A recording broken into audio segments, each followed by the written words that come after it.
नमस्कार ताईंनो, आज आपण बनवणार आहोत कच्च्या कैरीची चटपटीत आणि चटकदार रेसिपी। पाताक्षणी तोंडाला पाणी येईल अशी कैरीची रेसिपी आहे। त्यासाठी व्हिडिओ शेवटपर्यंत बघा।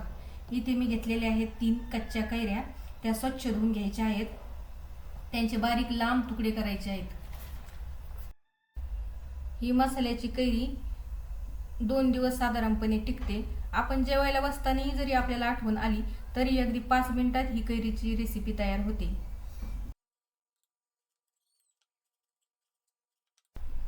सगळ्या कैरीच्या फाका करून झालेल्या आहेत। ही साधारण अर्धा किलो कैरी आहे।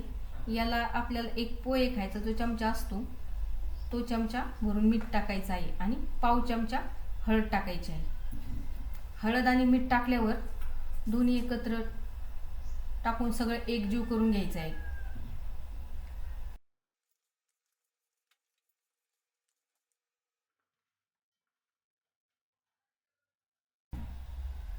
मी इथं काश्मीरी मिरची पावडर वापरणार आहे आणि हिंग टाकायचं आहे त्याच्यामध्ये आपल्याला। तर आता कैरीला तडका देऊन घेऊ।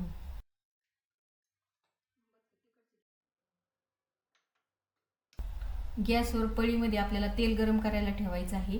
तेल अगदी कडकडीत गरम होऊन द्यायचं। तेल गरम झालं की त्याच्यामध्ये आपल्याला अर्धा चमचा मोहरी टाकायची आहे। मोहरी चांगली तडतड वाजली पाहिजे।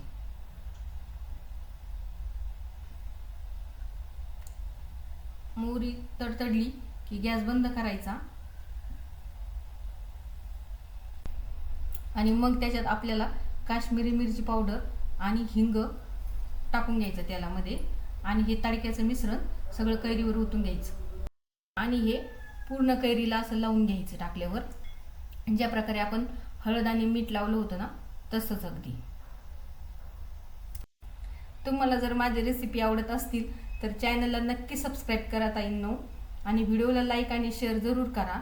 तर हे बघा, आपली कैरीची चटपटीत आणि चटकदार रेसिपी तयार झालेली आहे। तुम्हाला ती कशी वाटली नक्की सांगा। धन्यवाद।